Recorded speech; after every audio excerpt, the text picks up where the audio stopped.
E a questão é, por que aquela mulher está naquele relacionamento, ou aquele homem está naquele comodismo. relacionamento? Comodismo. A dependência emocional, e que aí, aonde o recurso pode ser consciente ou inconsciente? Já tive isso também. Consciente ou inconsciente? Do tipo, eu posso aprontar hoje que amanhã ela me perdoa com isso. E é baratinho, né? Então, Eu vi uma psiquiatra falando que o nosso cérebro gosta do que é cômodo para ele. Aí você fica no comodismo. A gente gosta de prazer e gosta de acreditar que as coisas estão bem, né? Então, a questão, a gente busca a nossa zona de conforto. A gente sair da zona de conforto é um esforço. O cérebro não gosta disso. É um esforço. Por mais que você tire prazer de sair da zona de conforto, o cérebro vai te chamar de volta, porque isso é desgastante, tá? Então você tem que avançar, mas tem que descansar. Aí você consegue um crescimento. Um crescimento sem descanso, gente, só lamento. Você está se sobrecarregando e se esgotando. Se você está cansada, descansa. Tá? Não, às vezes não dá. Se for às vezes, tudo bem. A gente tem reserva para isso. Se é sempre, não. Se é na maior parte das vezes. Você dá uma pane. Tá? Entendeu? Assim, às vezes, a gente precisa... Para que existe esse mecanismo? Existe, tá? Então, assim, eu tenho um objetivo lá de cumprir um curso. Eu sei que durante aquele curso eu vou ter que me esforçar mais, tá? Mas, dependendo da duração do curso, eu vou ter que criar momentos em que eu me reparo, tá? Se for um curso aí, não, é aqui, agora e tal, a tendência é que essa coisa que a gente criou, que ficar parado, a gente não sabe mais lidar com o ócio. Tá? E existe o ócio produtivo, tá? E aí a gente fugiu completamente do tema, mas estando aqui, se você está sobrecarregado, você pode explodir e ter um ato de violência. Toma café, professora, por favor. Já deve estar gelado. Com a Coca-Cola. Café, por favor. Fica no ócio um pouquinho. Não sai, Descansa. Agora dali não dá para beber mais não.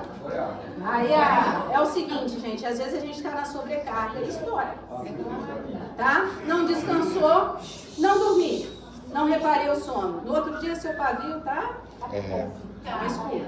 Irritabilidade, tá? Dor de cabeça, tá? Um monte de coisa e aí não tá rendendo, né, em relação a isso. Não é à toa que hoje a aula de quem vai faltar optativo é sono, tá? Então vamos falar do descanso, né, em relação a isso. Nunca entrevistar um paciente, olha, seguinte, proteção, a violência é sempre uma possibilidade. O maior erro é vocês falarem, não vai se acontecer nada não. Esse é um erro, né, muito perigoso. Se está demonstrando risco, chance de violência, você trata como se pudesse acontecer. Se não acontecer, né, ótimo. Se acontecer, você pelo menos já deu uma corrida e está longe, tá? Então, assim, está sempre alerta para possíveis atos de violência repentinos. Você está escutando o sujeito lá da porta, gritando, socando, gritando com todo mundo. Aí você chega lá, né? Vamos parar isso aqui. Né? Eu faço isso. Né? No negócio. Eu chego gritando. Você faz isso aí. Aí, gente, tem jeitos e jeitos de fazer o que ela falou, tá? E aí a questão você tem que isolar a confusão, tá? Tem que isolar a confusão. Tem muita gente, o que mais tem é plateia. Você tem que afastar a plateia. Não tem jeito. A questão a plateia só vai inflamar. E uma pessoa com plateia, ela vai crescendo. Tá? Ela vai crescendo. Ela sem a plateia já não tem tanta graça. Chegava a porta aberta na emergência, sem triagem, lá em Campos. Chegava lá um monte de gente, estava escrito assim, não forneço receita na porta. Entrava um atrás de outro pedindo receita. Aí eu falava, olha, aqui não é lugar de fazer receita, de dar receita, mas meu remédio correr. Aí eu falei assim, gente, o seu lugar de ver isso, você tem que se programar. Mas eu perdi a consulta. Mas olha só, não é aqui. Então eu vou para, como é que é?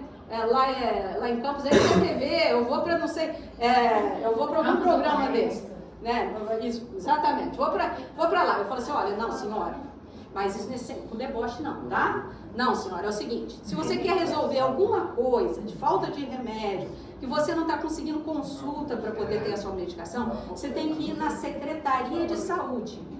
Você vai lá na Secretaria de Saúde e abre uma queixa. Pode até falar que eu não te dei um remédio aqui, entende? Eu não te dei a receita. Mas vai lá na Secretaria de Saúde, porque a televisão não resolve o seu problema. Aí pergunta, não vai. Não vai. Nesse tempo todo eu nunca vi alguém, tá, obrigado, doutora, eu vou lá na Secretaria de Saúde. O que é? É um show, tá, gente? E você tem que sair desse show. Tá? Então, assim, se você falar que não vai dar receita, não dá receita. A não ser que sua vida esteja assim, ó, no fio da espada. Não, vai lá, leva essa receita melhor do que meu filho fica sem mãe. Né? Mas assim, mas aí nesse ponto já é um ponto de crime, não é uma conduta médica mais, tá? Mas a questão é o seguinte, você tem que isolar o ambiente e entender que aquele paciente é potencialmente agressivo e em que condições essa agressividade vai estar aumentada. Se tiver muita gente olhando, tá? Né? Olha só, chegar com a fala assertiva, e toda vez que eu dou essa aula, eu começo a falar um pouco mais devagar do que eu falo nas outras, tá? Porque a fala tem que ser assertiva, tem que ser firme, passar confiança, tá? E aí, se tiver, não é com deboche. Mas às vezes entra um monte de gente na sala e fala, atende ele, aí cada um, tia, papagaio, periquito, tudo ali, eu falo assim, olha, fica um aqui dentro. Não, todo mundo vai ficar. Ou é todo mundo, ou é ninguém. Então, não sou eu. Não sou eu saio. Não é com deboche. Eu falo, eu vou ficar aqui fora, até vocês conversarem entre vocês, e decidir quem é que vai ficar comigo aqui dentro para poder atender. Estou aqui fora aguardando, tá? Entende? E aí, você não pode... E resolve. Oi? Resolve. Resolve. Pode sair todo mundo gritando aqui, pode fazer o que for. Gente, a princípio, você não mantém proximidade desses casos, você fala à distância, numa altura que dá para ouvir sem ser agressivo, tá? Foi pro corredor. Atrás de mim. Dá licença. Estou indo lá eu vou lá para o meu quarto e aguardo ser chamada de novo pela equipe. Entende? Porque naquela situação eu vou apanhar. Tá entendendo? Naquela não tem. Eu falo, vocês não resolveram ainda. Vamos fazer o seguinte. Quando vocês se resolverem, pede ali para o pessoal da enfermagem me chamar, mas aí já tem, mas só chama se tiver uma pessoa só. Entende? Tá? Então você isola o ambiente, porque cada um tem na porta da ambulância. Chegou a ambulância e veio a família toda atrás. Da porta da ambulância, ela vai descer e uma pessoa por vez vai entrar lá. Você fala isso com firmeza. As pessoas entendem a lógica disso. Às vezes você está no meio, às vezes é uma questão mais conturbada mesmo, uma família que tradicionalmente já é de briga mesmo, então tem todo tipo de família, né? E aí você tem que ser assertivo na sua conduta. Não pode fazer uma coisa porque é o que eu quero, é porque é o que funciona, senão você vai apanhar, tá? Né? E não tem, qual é a chance de chegar num acordo com 10 pessoas dando opiniões diferentes? Não existe consulta assim. A minha função é avaliar. Como que eu vou avaliar assim? Não é. É sobre aquela pessoa. E na maioria das vezes não é o paciente que dá trabalho. É a família, tá? E é muito maior a chance de um evento com agressividade fora da urgência psiquiátrica, porque mal ou bem eu estou preparada para essas situações, já tenho isso de instinto, do que numa urgência geral. Porque até o lugar da urgência geral... Para beber água. Bebeu. Ei. Beber água. água eu tô segurando e não vai. Aí, gente, a questão é o seguinte, pensa naquele ambiente da emergência geral. Um aqui numa maca aqui, com não sei quantas pessoas conversando, outra aqui, outra aqui, outra aqui, e você andando naquele meio, entende? Aí uma coisa que é muito séria da prática de vocês, às vezes contratam o quê? 4 plantonistas para ficar no plantão. 4 plantonistas para ficar no plantão, um fica sozinho, 3 desaparecem. Se bobear, arranja até um emprego no horário do plantão, tá? Aí, o que acontece? A mesma coisa para os outros profissionais de plantão, tá? Na hora que fica pesado, você tem que dar 2 pacientes ao mesmo tempo você tendo que abordar, a família vem em cima de você. E as pessoas em volta, tá? Também, tá? Nessa hora é um risco imenso. É mais fácil, tem que descansar? Tem que descansar. Por isso que contrataram 4 médicos. Aqui no interior eu nunca trabalhei com psiquiatra mais. Eu sempre trabalhei sozinha em relação a isso. Mas lá no Rio eu tinha um companheiro de plantão. Tem que descansar? 3 e um descansando. Porque aquele que é o quarto no par ainda tem uma chance de ser chamado para ajudar. Tá? Então, isso, gente, é uma coisa que vocês vão cair aí na tradição e vão ver que eu preciso fazer uma remoção. Eu saio do meu horário, né? Tem que ter alguém ali. Se o cara está lá no outro plantão, como é que faz? Né? Então, assim, é uma coisa... então, evitar de ficar sozinho nessas situações, e a pessoa que está do seu lado tem que falar uma coisa coerente. Se você fala uma coisa e o sujeito fala outra, vira bagunça, entende? Então, assim, nunca entrevistar um paciente armado. Ah, mas eu tenho posse de arma. Tá, então essa arma vai ficar cautelada, tá? Acautelada ou cautelada? Acautelada. Aí é o seguinte, não custa nada ter dentro da sua emergência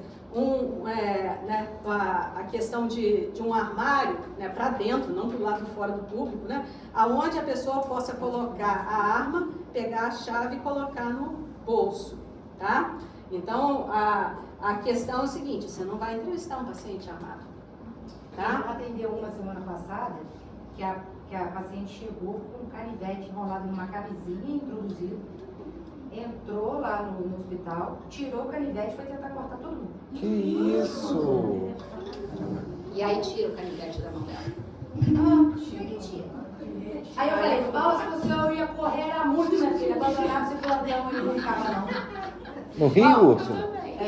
Com a paciente puxando um canivete ali, só fica quem que tiver algum treinamento para isso. Eu não tenho, eu saio, tá? Então, assim, a questão é o seguinte, tem pacientes ali, né, que às vezes não podem correr.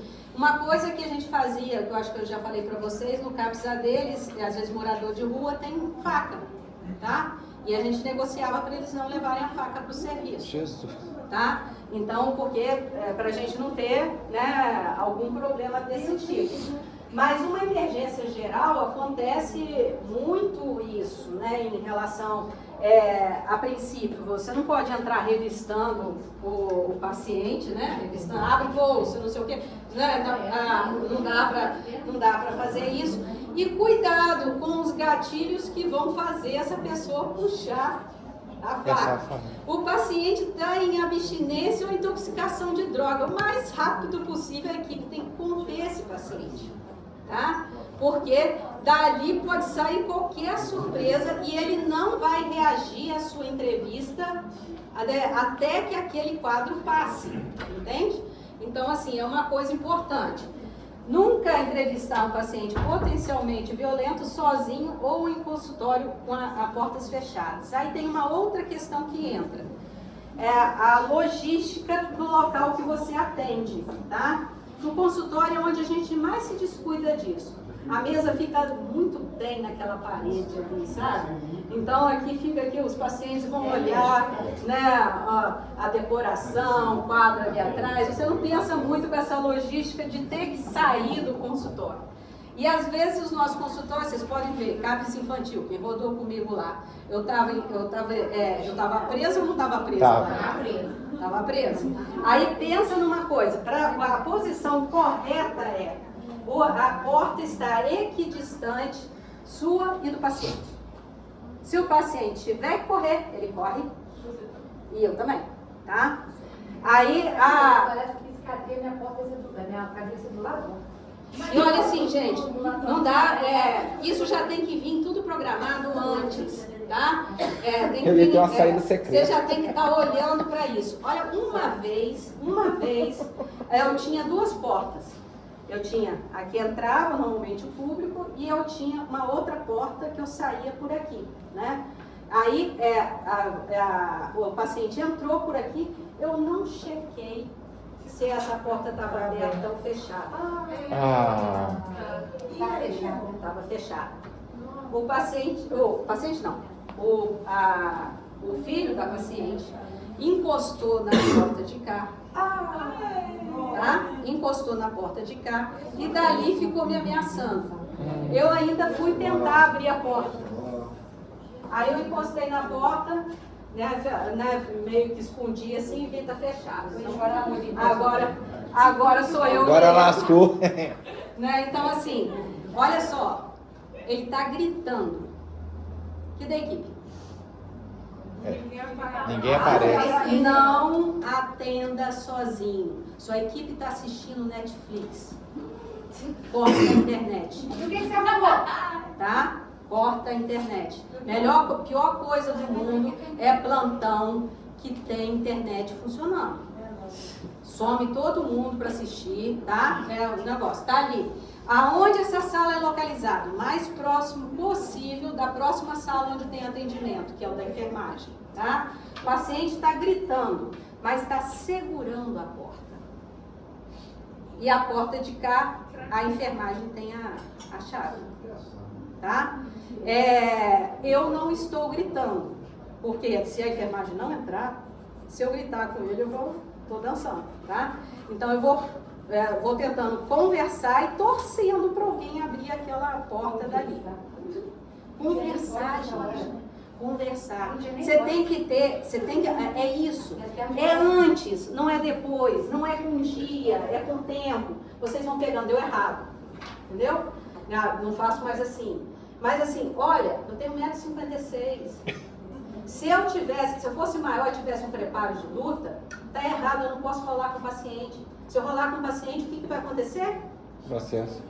É pra mim. Então, assim, a não ser que eu esteja defendendo a minha vida até o ponto que eu defendi a minha vida. O certo é alguém chegar de fora e arrancar o paciente de cima e você, vazar, tá? Não fica mais na situação. Tô falando de coisas que de vivência, tá, gente? Aí você tá com o paciente gritando ali, gritando.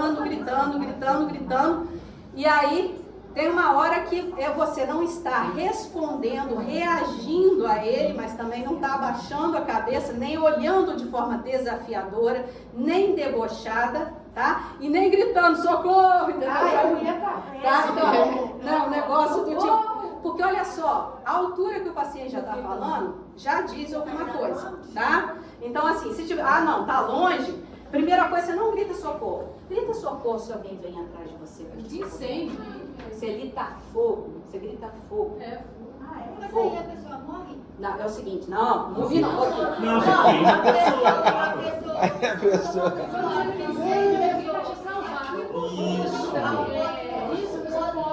Padrão, a pessoa foge. A pessoa vai... Era pra queimar a pessoa. Carioca sai tudo! Desculpa. É porque deixa eu chegar mais perto para escutar. Aí tem gente que morre. Tem gente que acaba morrendo quando Bom, não, tá? O que acontece às vezes são essas confusões aonde vocês escutam, né? Pode acontecer? Pode acontecer, mas geralmente não acontece às vezes, né? De você escutar que o profissional foi agredido, alguma coisa desse sentido. Eu sempre apoio o advogado. Sim, eu respondo. Sim, mas qual a chance que eu tenho de ganhar na força do cara? Não, eu tô falando, em risco de vida você vai se defender, tá? Então eu tô falando, chega nesse ponto, não chega na maior parte das vezes nesse ponto, gente. Olha só, 22 anos de urgência psiquiátrica. Deixa eu falar com vocês uma coisa. 22 anos de urgência, eu tirei uma férias de 1 ano e meio de urgência, né? Então, menos um pouquinho. 22 anos de urgência psiquiátrica. Eu achava que eu tinha que fazer defesa pessoal com o tempo. Com o tempo não adianta, tá? O que você tem é que ter aquela coisa, olha, sangue frio. Nunca, primeiro, você tem que saber o que fazer. Primeiro, saber que vocês estão mais em risco do que eu, numa emergência comum. Porque ali é difícil de você controlar o ambiente, entende? Tá? Dentro da urgência psiquiátrica, eu contenho o paciente, tiro ele, coloco num quarto à parte. A população continua passando aqui no corredor. Quando eu contenho o paciente numa emergência, ali, né, tá no meio de um monte de gente, o paciente paranoide, gritando com um monte de gente, só aumentando confusão, aí entra outro lá intoxicado, entra também na mesma noia, e não dá. Nessa situação, você não checou a porta, erro seu. O paciente já está gritando, eu não tenho chance de passar por ele. Ele está argumentando comigo que ele só sai dali depois que a mãe dele ficar internada. Entende? Né? Só está argumentando isso comigo. Eu vou mentir para ele, não é mentir para o paciente, não. Mentir para o filho, eu vou ganhar uma coça, só vou adiar a coça, tá?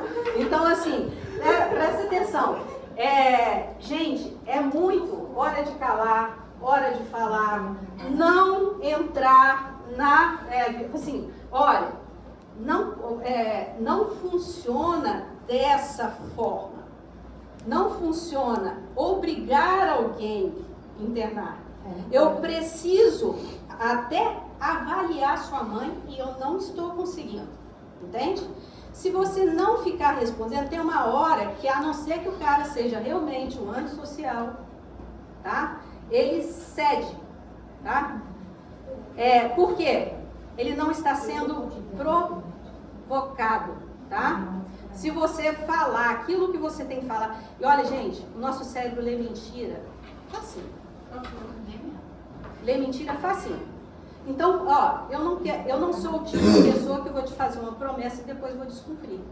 Você prometer que vai internar e não internar, é uma promessa que você não vai cumprir. E uma coisa, quando eu falar isso, eu estou falando mentira. O cérebro dele, altamente reativo, está lendo aqui, não vai deixar você passar pela porta por conta disso. Né? Vai querer que eu preencha o papel, né? Vai me fazer de refém ali dentro, não é? Então, o que acontece numa situação dessa? É o que acontece com vocês na hora da prova. Vocês perdem o juízo na hora da prova, fica todo mundo nervoso. Ajuda a resolver? Não ajuda a resolver. Tá? Né? Assim, não tem jeito. Mesmo assim, Ritalina, vamos colocar, tomou uma Ritalina. A Ritalina acelera o seu tempo de resposta. Mas se você não tem uma resposta certa, você vai acelerar nada. Errada, mais fácil. E você não falou uma coisa que era importante nessa a gente confiou no último dia. Ô, gente, mas estou no meio da execução da L2 aqui ainda. Não, é chave de ouro, é chave de ouro. Então vamos lá. Estou ensinando vocês a sobreviverem também. Isso é importante. Aí, a questão é o seguinte, nesse tempo todo, né, eu tive uma ferida leve de agressão. Que isso? Tá? O que acontece? Eu estou sentada na minha emergência, né? Aí nesse caso eu só tinha uma porta, eu não tinha duas, tá? Eu só tinha uma porta. A paciente já veio de casa com os irmãos segurando ela. Tá? Os irmãos estavam segurando ela de um lado e de outro, segurando os braços. E a paciente na minha frente assim, ó. Sabe? Aquela coisa assim. Se o irmão soltasse a mão, ela fazia assim, né?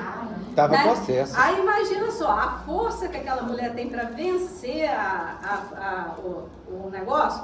E aí eu vi aquilo. Que ela fez, eu acho que isso só. Tchau, Patrícia. Rota de...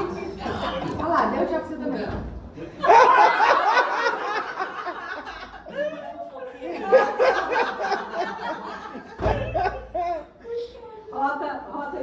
Rota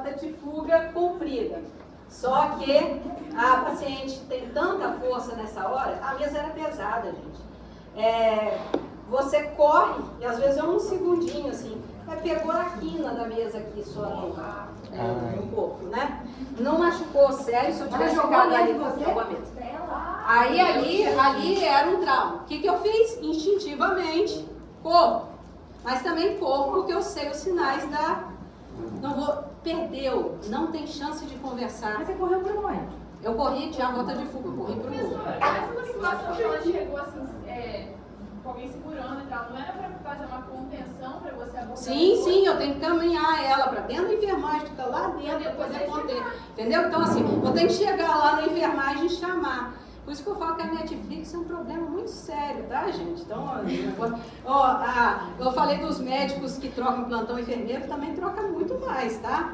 E o ideal é 12 horas de descanso entre um plantão e outro, e a maioria não tá nisso, e aí aquele plantão é o dia de descanso dele, entende? E aí nada justifica você estar numa situação em que você tem pouca equipe para uma urgência, porque às vezes, gente, não acontece nada no plantão. Mas você está com aquela equipe pronta para um acontecimento, que pode resultar numa mesa de esmagar ou não. Entende? Então, essa situação, não fica achando que isso é lá na urgência psiquiátrica, não. É direto. Então, assim, a questão, foi a única vez. Eu trabalhava na urgência e depois encontrei essa paciente dentro do hospital. Eu internei ela, né? Então, aí chegou lá, doutora Janine, tudo bem? Tudo tranquilo. Seguiu vida que segue, tá, gente? Cara mais lavado. Então é o seguinte, ela estava, né, sob surto e aí fez isso. E os indícios, gente, o paciente cerra o punho. Quê? O paciente cerra o punho. Arregala o olho pra cima de você, já tá a veia saltando aqui, sabe? E vai elevando o tom de voz, tá? Então assim, e ameaça verbalmente, tá? Ameaça verbalmente. Se você subir o tom de voz junto, você está no mesmo nível, tá? Só piora. Isso é uma questão, uma questão assim, que dá ruim, tá? Dá ruim, tá? Então assim, eu falo, eu não vou para todos os plantões pensando que eu vou apanhar. Eu iria. Eu também iria. Então vocês vão. Então vocês vão. Porque olha só, gente, não dá pra tocar uma vida de medicina Com medo. achando que isso pode acontecer. Caso aconteça, o que eu tenho que ter? Sabe por que é bom a convivência com a sua equipe? Eu sou cabula. Porque a equipe te protege. Os pacientes te protegem. É vital um bom relacionamento com a sua equipe. Você pega, às vezes, o maior perigo que tem é quando você pega uma profissional, assim, vamos colocar snob a palavra, né? E aí não tem interação com a equipe. Gente, eu já vi coisa acontecer, deixaram acontecer. Ai, que horror. Tá? Então, assim, independente da pessoa ser simpática ou não é simpática, é outro ser humano, é equipe, tá? Tem umas condutas que eu não gosto, me trata do jeito que eu não gosto, aí você tá reagindo, né? Mas existe isso. Porque também, olha só, não é só você que está cansado, não, tá todo mundo cansado, às vezes, pelo plantão, então é um ambiente que o pessoal extrapola, né? Então, a questão é a seguinte, você tem que ter uma boa convivência, porque é o teu colega, a sua diferença ou não, de dar. Eu sempre me dei muito bem com as equipes. Eu acho que tem equipes melhores, equipes que eu olhava assim, hoje o negócio vai ser mais, mais difícil, mas eu só tive um profissional que eu falei, eu não trabalho com, né, porque era um profissional da minha equipe e ele aprontou em 2 ocasiões situações que ele tirou dele da reta e colocou o meu. Aí eu falei, olha, vocês podem me chamar para dar plantão em qualquer dia, menos no dia desse profissional. E mantive essa palavra até hoje. Tá? Então, assim, tirando isso, aí você vê que quando é um padrão, se fosse assim, a Janine não consegue dar plantão com ninguém, mas aí você tem um problema com uma pessoa, entende? E isso é muito ruim, porque tira da sua, e você nem está esperando. Você leva um susto. O problema veio da própria equipe. Porque você leva um susto, a pessoa chega alegando aquilo ali, tá? Então, a questão de deixar o pessoal treinado realizar a contenção física, Eu não sei conter paciente, eu vou enfiar a mão ali, eu vou atrapalhar quem sabe. Entende? Mas assim, tem que ter um treinamento das pessoas que trabalham em urgência para conter fisicamente, o que aumenta a segurança para a pessoa que vai proceder à contenção também. E às vezes o paciente chega contido, chega da rua, vem contido pelo corpo de bombeiro. O corpo de bombeiro sim pode correr atrás do paciente, ele pular dentro do rio, o corpo de bombeiro pula dentro do rio, ele tem que resgatar, tá? Mas assim, trouxe na ambulância um paciente dependente químico sem conter, qualquer hora esse paciente vai voar em cima de você, entende? Tem que fazer uma contenção. Então, se você vai fazer esse tipo de remoção e tudo, um treinamento para contenção física, e existe diferença, tá? Porque tem contenção física do jeito que você faz, que queima, de abrasão por contato, tá? Fica em carne viva, contamina, infecta, é um negócio, tem coisa que você não dá para explicar. E tem hoje as técnicas.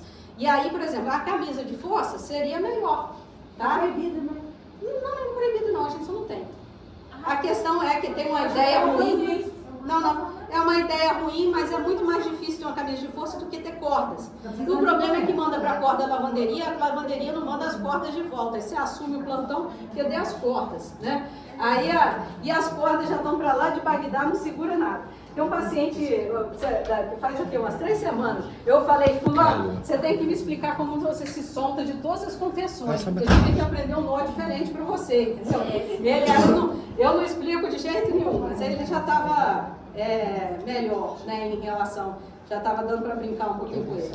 Mas olha só, gente, você contém um paciente, depois o paciente vai soltar, ele vai voar em você? Não.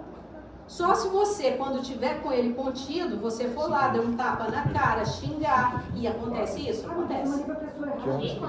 Acontece. Já presenciei, tá? Então assim, aí olha só, você perde a calma, sai da cena. Perde a calma, sai da cena. Eu lembro até hoje, fazendo a residência, né? Eu tinha um enfermeiro lá, que ele era assim meio segurança para contenção. Você olhava, ele estava lá, você sabia que o paciente, não sei que o paciente arrumou, porque mesmo que você seja preparado, né, você pode ser surpreendido. O paciente acertou um soco nele, que ele caiu ali no chão, tá? E aí quando ele levantou do chão, ele levantou, olhou com ódio para o paciente e se retirou, foi para o posto de enfermagem, vai no meu lugar. Se eu ficar lá, eu mato aquele paciente. Olha só o limite que vocês têm que ter. Entende? Tá? Não estou em condição de interagir com o paciente. Tem outra pessoa para interagir? Ótimo. Senão ele tinha que dar não sei que coisa, né, para ele. Mas por isso é importante ter uma equipe completa e não estar passeando por aí, dormindo, né, batendo ponto e indo embora, porque nada justifica. Lembro até hoje, esquema dos enfermeiros, até dormir em casa tinha, tá? Então os esquemas dos enfermeiros lá. Chegou, estava eu e um enfermeiro. Eu e um enfermeiro. Desculpa, eu falo da equipe de enfermagem, ele era enfermeiro, mas estava na função de técnico de enfermagem. Estava eu e o técnico de enfermagem. Paciente agitou. Eu não sei conter.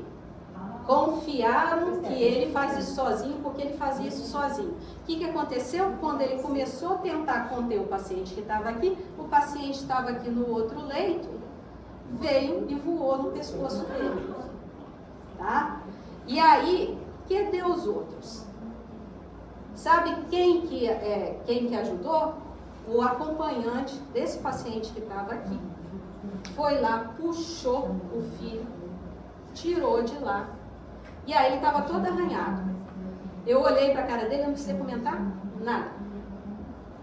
E ele não podia nem falar nada comigo, tá? Porque qual é a situação? A equipe está incompleta. Se não está aquele pai daquele paciente ali, era eu e ele apanhando ali. Tá? Porque o outro paciente ia sair da contenção em agitação, eu já tenho outro, era 2 contra a gente. Tá? Indo fora do normal. E olha, deu tanta sorte que eu exijo muito que o paciente fique acompanhado na emergência, mas na psiquiatria o povo gosta de mandar embora. Não, eu gosto que a família sinta o ambiente ali também. Porque às vezes é muito fácil deixar o paciente dar as costas e ir embora. A família lá e vai embora, né? E aí tem que, normalmente quando você deixa ali, ver que o que você está fazendo é dando remédio. Assim, isso eu faço em casa. Não faz em casa porque qualquer coisa interna. Entende? Então tem esse lado. Então, assim, mantenha uma distância mínima de um braço de um paciente paranoide. Lembra que eu falei que eu pulei e foi pro corpo? Tá? Você tem que estar... não deixa aproximar demais, não. Entende? Você tá aqui, ó. Tá? Então, assim, não tem isso aqui. Não é desafiar nem confrontar paciente psicótico. Eles não têm senso de humor. Jamais. Lembra que eu falei do paciente do restaurante? Né, que a minha colega falou, fala restaurante, ele, não, fala você restaurante, começou a discutir, né? Isso por conta de uma briga lá não, eles não têm senso de humor, entende? Tudo que você está falando para eles eles vão avaliar como risco, tá? Então, quando eles estão melhorando, aí até dá para brincar um pouquinho com ele, mas nessa hora aqui não dá não, tá? Tenha sempre em mente rotas de fuga. O paciente faz isso também, sabia? O paciente ele faz isso. Diferença da contenção de mulheres para homens, tá? Mulher é bem mais perigosa para conter, tá?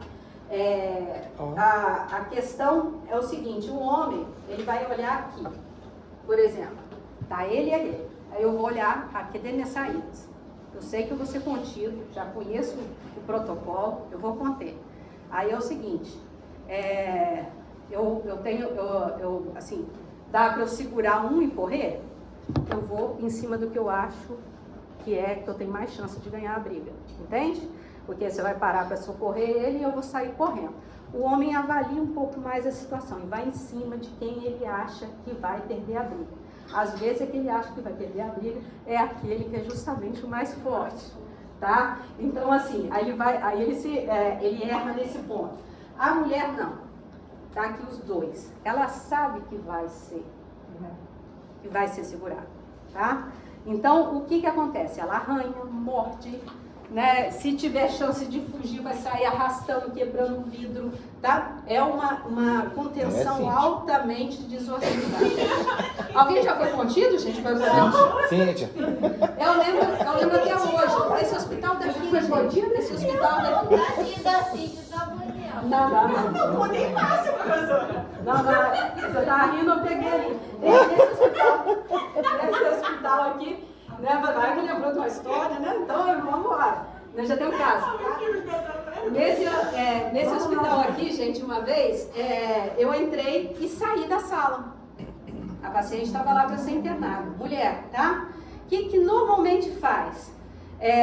Chegou uma guia, já vinha regulado. Eu estou fazendo a entrevista, eu saí da sala, não dava para fazer a entrevista. Tá? Não dava. Eu estava do lado de fora. Aí, automaticamente, a portaria liga para a enfermaria feminina para levar o paciente para a enfermaria feminina. Eu cheguei, falei, na hora que eu saí da sala, liga para a enfermaria masculina e fala para os técnicos virem pegar a paciente aqui. Só que a enfermaria feminina era mais perto e a enfermaria masculina mais longe. Chegou, a primeira acionada foi a feminina. Chegou a técnica de enfermagem. Aí eu estava do lado de fora da sala, tá, gente? Não estava lá dentro, não. Então, pensa numa coisa, eu falei assim, olha, não entra aí. Eu já chamei o pessoal da masculina. Que é isso, doutor? Estou acostumado com isso. Entrou. Vou te falar. Foi show de unha para tudo quanto é lado, entendeu? Depois deu mais trabalho, porque tinha que separar as duas, entende? Até o pessoal da enfermaria masculino, eu não entrei lá no meio daquelas unhas não, fiquei aqui também lá de fora. Avisei.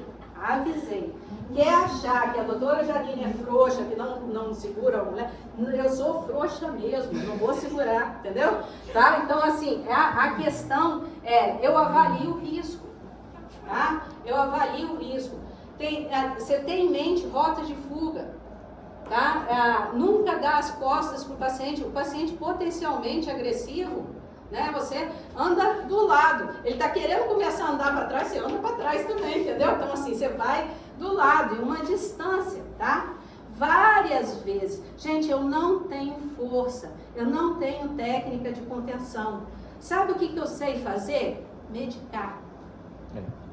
Se a enfermagem encara a contenção e sabe que depois o meu remédio vai sedar, eles têm um nível de tensão menor. Agora, quando eles olham a prescrição de um Aldol e Fenergan para um sujeito que está totalmente descompensado, ou meia ampola, já vi isso, meia ampola de Aldol e meia ampola de Fenergan. Aí pensa no negócio desse, que você vai conter o paciente, você não saiu de casa do mesmo jeito que eu não saio para apanhar todos os dias. Ou o médico faz aquilo que ele sabe fazer direito, ou você não vai ter a sua equipe do seu lado. Para que eu vou conter o paciente e daqui a pouco está o médico mandando desconter? Já não pode desconter. Não. Entende? Então, você tem que conseguir, na contenção física, sedar o paciente. É para isso que a contenção física serve. Tá? Porque ele fica brigando ali, ainda fica brigando para não dormir com o remédio. Tem um tempo de luta ali, tá? E aí você tem que sedar, porque, imagina só, a adrenalina lá na veia, podendo infartar, fazer qualquer coisa, porque você está contido, tá? Então, é uma coisa, entra com a tua equipe protegendo, entende? A proteção é saber a medicação adequada, tá? Fala assim, vai prescrever diazepam para o paciente alcoolista? Não, porque a equipe não quer lidar com a depressão respiratória, nem você, entende? Então, você vai entrar com a medicação, você tem que ter uma segurança na medicação. Quando eu trabalho com Dormonide, eu amo. Uma vez em Macaé, na emergência de lá, chegou um paciente enrolado em corda, assim, que o corpo de bombeiro trouxe. Tinha usado cocaína. Aí, me chamaram, né, que a questão, a emergência clínica e psiquiátrica lá, é só prédio, se atravessa rapidinho, assim. Me chamaram, paciente intoxicação de cocaína, os clínicos prontos ali para depois que eu sedasse ele, né, entrar com hidratação, o que fosse, mas tinha que desenrolar primeiro aquilo. Mal dava para afastar e achar o deltoide ali, tá? Aí chega a equipe do Corpo de Bombeiro, eu tenho um respeito por Corpo de Bombeiro imenso, sabe? E aí chega o oficial e fica parado do meu lado olhando o que eu vou prescrever. E aí eu pego, olha gente, quero 3 ml de Dormonide, a gente vai injetar no músculo. Aí o oficial do Corpo de Bombeiro vira para mim, tem certeza, doutora? Você vai fazer só isso e a gente vai poder liberar ele embora? Eu, sim, né? Eu fiquei mais intimidada com o oficial aqui do meu lado do que com o caso ali. Aí eu comecei a rezar para a Santa do Midazolam, né? A equipe que estava perto de mim, eu olhei para ela, prepara, aí o técnico foi lá, aplicou, e o cara olhando. Aí o paciente, ai, obrigada, Santa do Dormonide, entendeu? Desenrolaram o paciente e foi. Tem que ter convicção na sua prescrição. E às vezes você não tem, né, aquilo que está à mão que que é ideal. Mas, por exemplo, a agitação psicomotora, que não inclui o uso de uma substância com risco de depressão respiratória, o midazolam IM é show de bola, efeito muito rápido. Diferente do diazepam, você não sabe quanto que faz efeito. Diazepam oral é melhor do que o diazepam no músculo. Ele foi para casa? Ele liberou? Não, no caso ele estava em intoxicação, hidratação e tal. Então o enfermeiro foi embora. Que rebaixa, né? Aí assim, mas rebaixa, mas você está lidando com um paciente excitado. Tá? Então eu estou fazendo o quê? Eu estou rebaixando. Depois eu posso pegar as 3 ampolinhas de Aldol. Para quê? Porque o midazolam, ele pode passar o efeito em 4 horas. Passa, né? E aí, vamos supor que em 4 horas ele ainda esteja em intoxicação. Eu vou ter que repetir isso de novo, dessa vez sem a corda, tá? E aí, a questão eu coloco, a cocaína vai descer no nível de dopamina. Quando eu aplico o haloperidol, eu desço esse nível de dopamina mais rápido. Só que ele demora mais para começar o efeito, tá? E aí, mas por outro lado, o efeito dele é mais duradouro. Quando chegar no final, o paciente está exausto, porque a própria dopamina se esgotou por conta da... E aí vem a medicação, o Dormonide já foi embora há muito tempo. Aí vem o efeito do Aldol que dura mais tempo e às vezes você tem um paciente ali para você hidratar, fazer eletro, fazer tudo, entendeu? Bem mais tranquilo de você colocar. Então eu gosto muito disso, mas é difícil. O que acontece? Tem aquelas ampolas de 50 miligramas, né?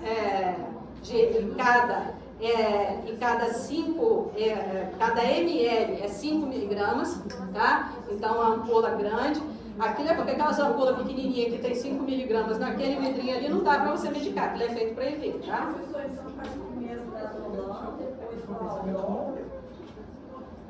Geralmente eu faço 3 ampolas de Aldol, gente, porque existe o Aldol com Fenergan, tá? O risco de distonia. Mas quanto maior a dose do Aldol, mais ele se torna anticolinérgico.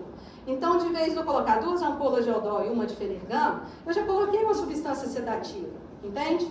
Eu coloco 3 de Aldol, que eu aumento, e a chance dele fazer uma impregnação, uma distonia é menor, porque quanto maior a dose de Aldol, porque ele é de alta potência, mas se eu aumentar a dose, ele vai chegando mais perto do de baixa potência, entende? Então aí você coloca isso. De qualquer jeito, gente, aprender a medicar nessas situações é crucial para vocês e para a equipe, tá? Porque se você vai dar um cheirinho de medicação, você tem que ficar do lado e olhar com atenção e não pode liberar. Quanto mais tempo o paciente contido, tem mais chance de confusão. Uma coisa que eu sempre faço, examina a cabeça do paciente para ver se não está sangrando, se não está com hematoma, porque o risco de fazer sedação física, sedação química é o quê? Suspeita de traumatismo craniano, tá? Se tem suspeita de traumatismo craniano, você faz a contenção física e vai correndo com o paciente para fazer a avaliação do traumatismo craniano. Você pede o paciente, você não vai sedar o paciente. Na contenção física, você já avalia o nível de consciência e não rebaixa ele ainda mais, tá? Então, evita de usar na urgência a clorpromazina, que é um Amplictil IM, ele é altamente hipotensor. Para um paciente hipertenso pode até ser que ajude, tá? Mas um paciente normotenso ou hipotenso, ele é altamente... Não é que eu não uso, mas você tem que ficar perto. Ó, daqui a pouco checa a pressão, tá? E aí, é uma coisa, por exemplo, você usar menos. Evita de, na urgência, usar medicações IV. Imagina, você está com dificuldade de fazer uma injeção, você vai fazer um IV? Entendeu? Então evita, porque assim, Aldol IV causa arritmia, pode parar o coração ali na hora, né? Diazepam IV ou Dormonide IV, depressão respiratória, sem contar a dificuldade que é o acesso para isso. Não estou falando do paciente já internado, monitorado, nada disso não. Estou falando da primeira, da questão. Então, os sinais de violência iminente: atos violentos cessentes, dentes e punhos cerrados, ameaças verbais, agitação psicomotora, intoxicação por álcool ou drogas, delírios paranoides, alucinações de comando, tá? Então, assim, você tem que estar abordando isso daqui. E, geralmente, gente, paciente em intoxicação por álcool e drogas, ele é abordado na emergência clínica. Você quer uma avaliação depois do psiquiatra, aí você encaminha. A primeira coisa é evitar que o paciente esteja no ambiente onde ele não possa sofrer uma ressuscitação cardiopulmonar.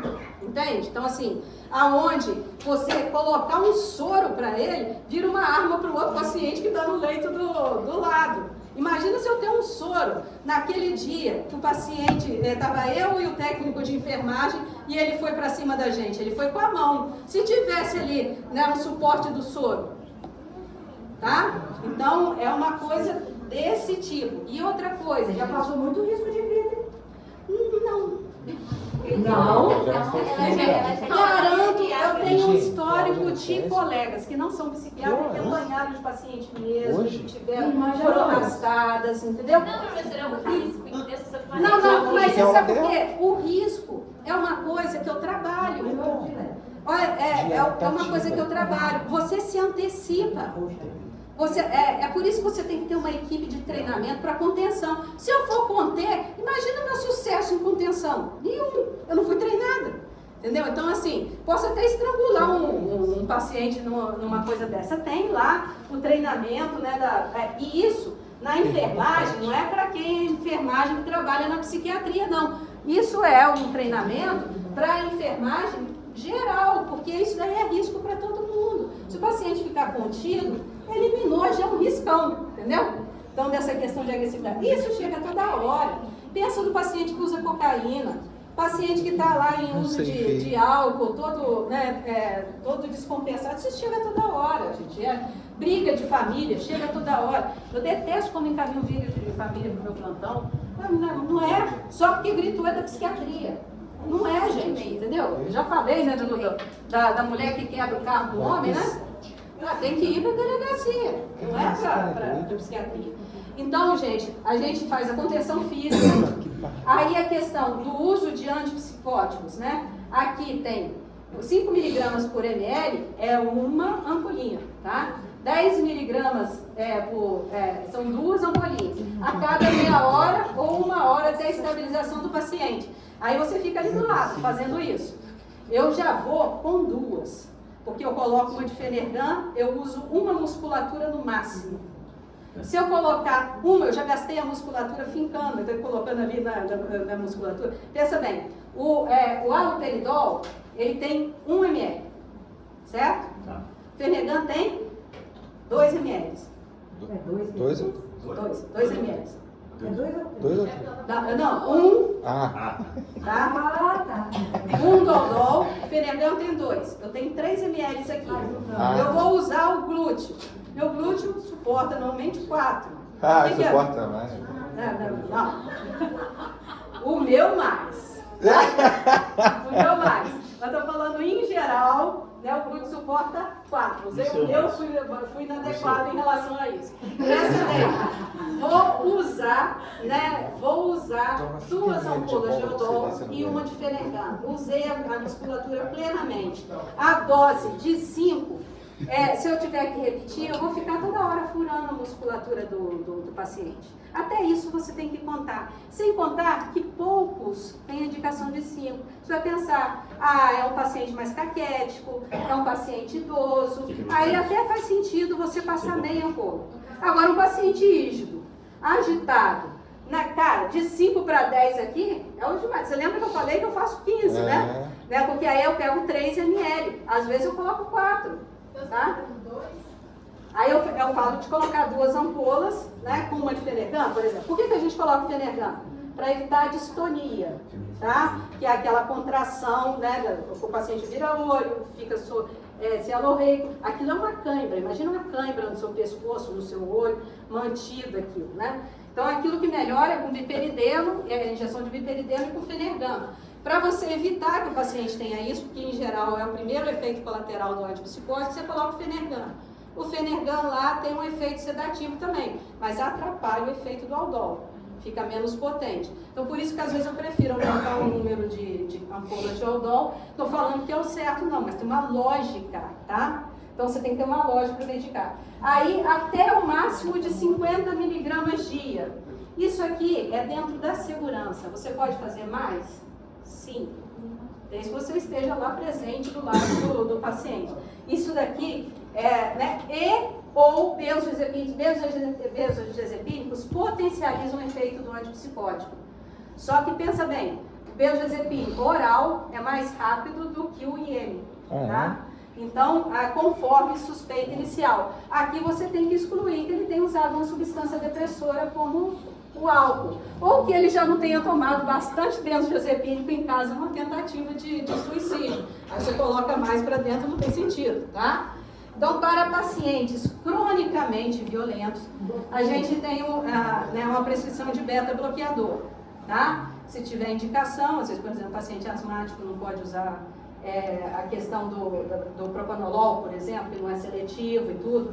Mas o beta-bloqueador é aquela coisa, quando você começa a ficar agitado, vai o quê?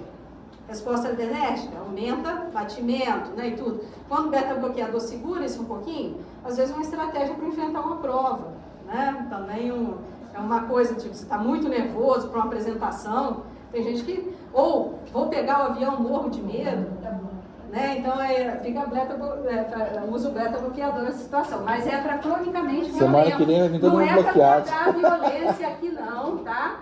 E se o paciente estiver usando opioide, você acaba com ele, tá? Então não é isso não, tá? Avaliação diagnóstica definitiva, que é o que causou aquela agitação.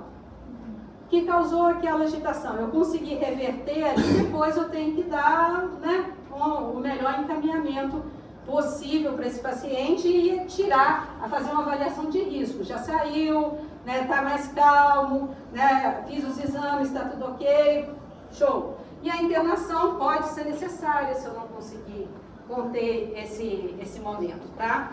Então, gente, uma Direcionamento, Por favor. Ainda tem? Não, terminar não. É porque ela tá na outra. Faltam 15 minutos, senão vai Sim, dar sim. assim. A gente tem aula 5h30. Gente, eu sei. Até às 5 horas. Eu tenho aula 5 horas. Ó, gente, só uma coisa. Outra coisa que ajuda. Estou falando toda a questão. Isso não pode estar na prova. Vamos lá. A questão é o seguinte. Gente, questão de conduta. Vocês viram que depende da sua postura, tá? Eu já tomei posturas erradas? Já. Aprendi com elas? Sim. Graças a Deus, porque eu estou viva, tá? Então, a questão é o seguinte. Não é combinado. Não é combinado. Mas tem que ter uma pessoa na direção desses cuidados. Entende? Você não avisa para as pessoas, olha, eu sou a pessoa que vai coordenar, fazer isso. Naturalmente, tem uma pessoa com facilidade na equipe, tá? E aí, todo mundo faz o que essa pessoa pede para fazer. Se ficar com choque, eu quero que faz isso, quero que faz aquilo, vai dividir a equipe e não vai direcionar o cuidado. Normalmente, eu tomo a frente para distribuir. Eu nunca disse para minha equipe que eu tomo a frente. Eu tomo a frente.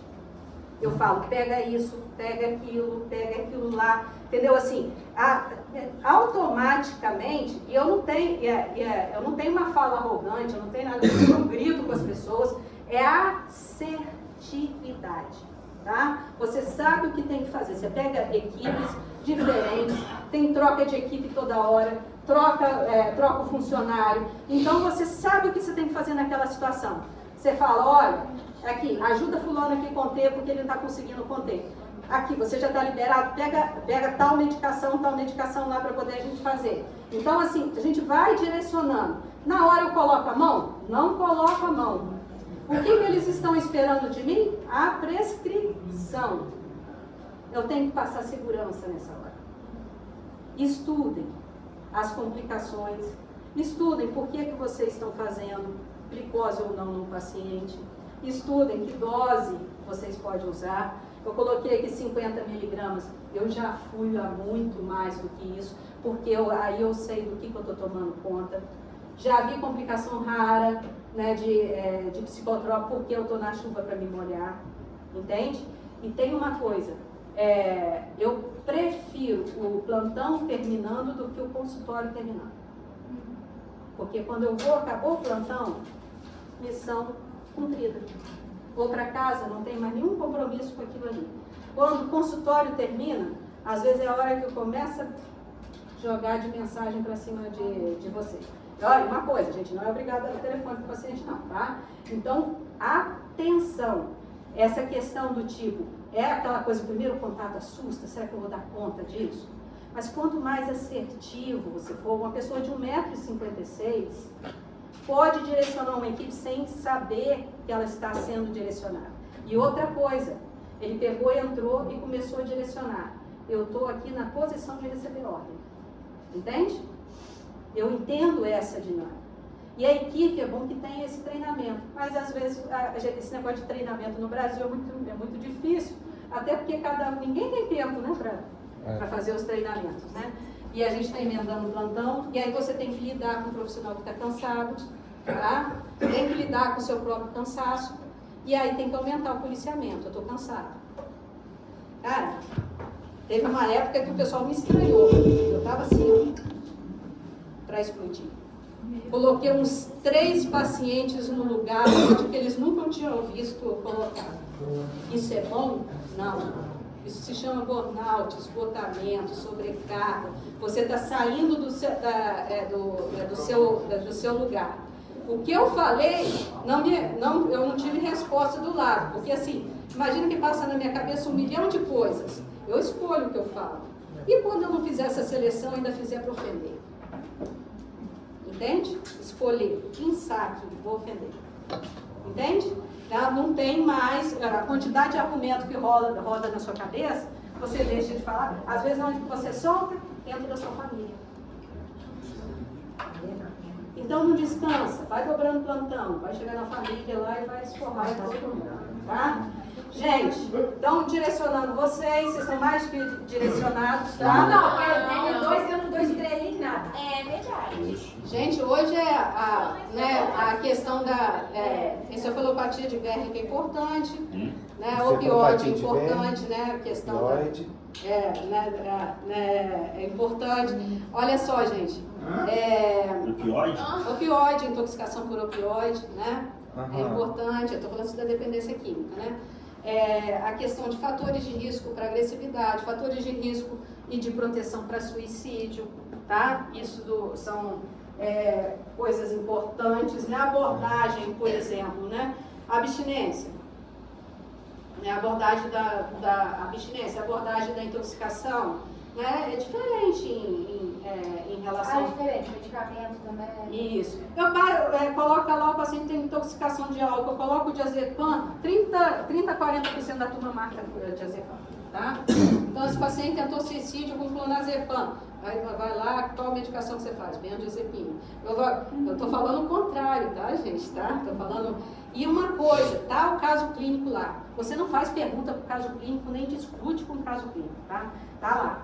O paciente usou cocaína. Será que ele não usou anfetamina também? Não. Será que ele não usou álcool também? Não. O caso é cocaína, tá?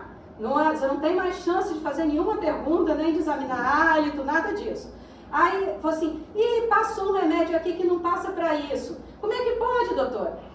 No caso clínico, entende? Foi passado aquele remédio. Deve ter alguma pergunta relacionada a isso. O remédio estava certo. Né? Então, assim, você pode achar que o remédio estava certo, ou algum motivo ainda estava certo naquele caso clínico, ou pode estar o remédio errado e vir uma complicação no caso clínico, tá? Então, a questão é o seguinte, não fica procurando coisas fora, né, do que está na prova, tá?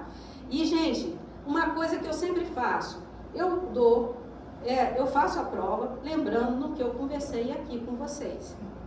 Desculpa, para quem está ausente e não escutou, pode ter uma dificuldade na hora de fazer a prova. Não é minha culpa, e nem de vocês.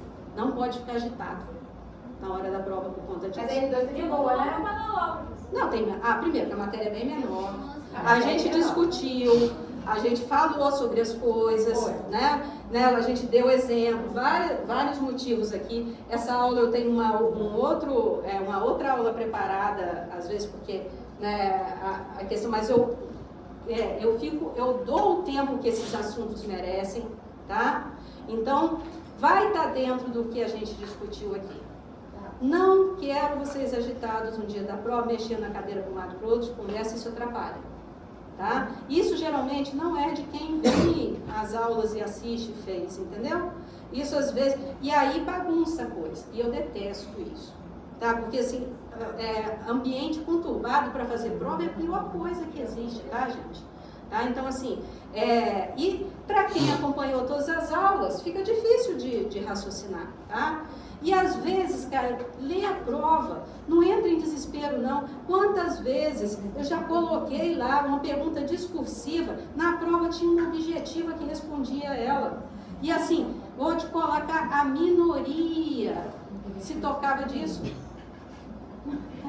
Eu respondia a questão da discursiva dentro da objetiva, e a minoria se tocava disso. Ou seja, não leu a prova. Está mais preocupado em ler a prova do lado, não sei o que aconteceu, teve um apagão, não sei lá que foi. Mas não é uma pessoa, é muita gente. Lê a prova toda. Às vezes uma questão ajuda a resolver a outra. Pelo menos eu não vi. Professora, a matéria então vai ser drogas e essa apostila aqui. A questão de emergências psiquiátricas E drogas. né? E os transtornos relacionados ao uso de substâncias. Aquelas drogas. É. Aí a questão é a seguinte, vale 8, a prova, 2, a prática, 1 ponto, tá? Eu tenho eu tenho 2 discursivas, tá? 2 discursivas, tá? Oi? Hã? Qual é o tema discursivo? Gente, só tem 2 temas para escolher, emergência, né? Não, mas dentro do que ali? Ah, sei lá, eu acho que dependência química dá para explorar bastante na discussiva, né? Mas a questão é o seguinte, gente, assim, não vai ter nada impossível, é que às vezes vocês entram em desespero. E aí e não ajuda. Eu entrar em desespero não me tira da sala trancada, tá? Eu posso apanhar lá dentro da sala. Ajuda. Gritar fogo. Não grita socorro, tá? Ninguém vai socorrer, tá? Ninguém vai socorrer. Mas considera alguma coisa na prova, na discursiva, professora, porque teve uma que a senhora não considerou. Mas aí, gente, vocês fizeram diferença do transtorno bipolar, né, não foi do episódio depressivo. A gente fez essa diferença porque nós estamos bipolares também, mas sabe o que é? É que eu disse que eu ia perguntar isso. Tinha 2 questões, uma optativa e uma discursiva. Eu falei, eu vou pedir a diferença entre o episódio depressivo Professor, quem adora? Dá uma dica. Depois vocês vão falar que eu não dei, aí eu capaz de Dá mais dica. Seja mais direcionado, direcionamento tá muito errado. A abordagem, aí você falou com a tia de verme, que tá todo mundo ok? Tá? E aí tenta pensar aí numa outra condição aí para poder abordar uma outra dependência química aí, tá?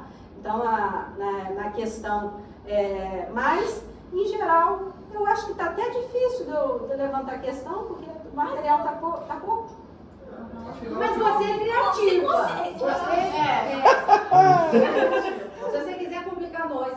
Se quiser afundar, você afunda. Eu não estou querendo. Amém. Amém, né? A gente tá tentando tirar dela, rapaz. Justificativa seja feita. Eu falei que eu ia perguntar a diferença entre episódio depressivo na bipolaridade e episódio depressivo no transtorno maior de depressão. Né? Mas dessa vez eu falei, Eu estava querendo isso. Tinha 2 questões. Falou aí, dessa vez você vai perguntar. Ele vai perguntar diferente. Ó, uma coisa eu já falei pra vocês, aí você falou patinha. Mas Tá? é o quê? Mas é o quê? Aí é o seguinte, né? Vamos colocar aí, né? Eu posso perguntar de uma conduta, de uma situação, um caso clínico, de como que vocês fariam, tá? Então, assim, eu vou conduzir um caso clínico, e é por isso que eu tô falando, não inventa coisa no caso clínico, não. Você não pode perguntar no caso clínico, responde, você usou só isso, entendeu? É isso mesmo, é o que está escrito lá. Então, assim, o caso clínico é uma coisa difícil, então eu dar a dica para vocês. Mas as informações estão dentro dele. Objetivo. Professora, Tá? essa resposta aqui é direta, só o que é para fazer para desintoxicação. Não, ela não gosta de coisas pequenas, não. Tem que fazer Não, vocês ficam escrevendo muito, vocês erram mais. Ela gosta de ser objetivo. Ela é objetiva. As respostas mais diretas têm menos É. chance de errar. A pessoa às vezes enche a folha lá e tá tudo sobre transtorno. Só encher a linguiça. Não tá sobre episódio.